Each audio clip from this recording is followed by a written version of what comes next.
Welcome to B4 when harm becomes invisible inside the system. When it becomes invisible inside the system. Welcome.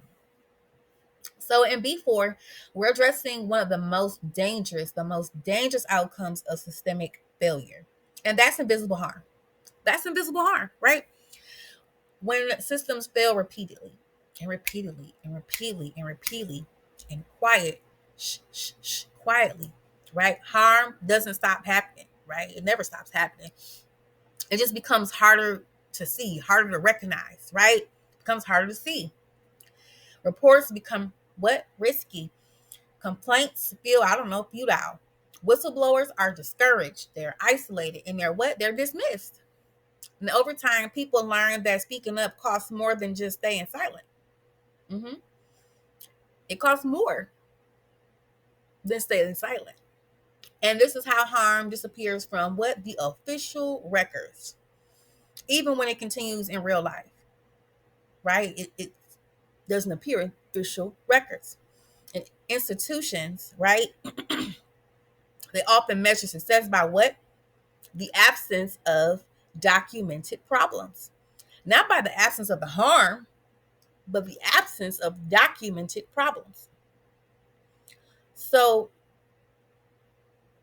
when reporting drops, systems interpret that as an improvement, right? Oh, yeah, because that's their metric.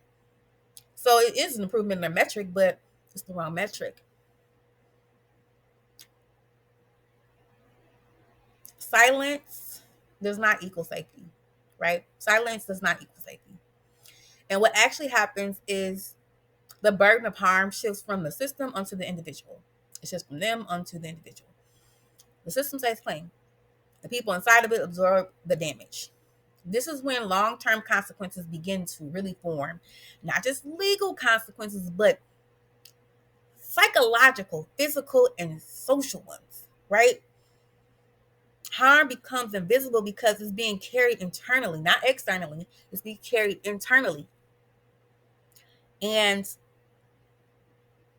once harm is invisible, it becomes easier to deny, minimize, and ignore.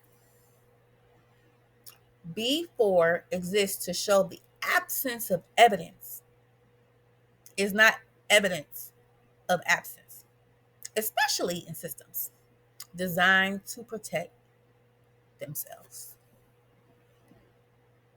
See you in the next video.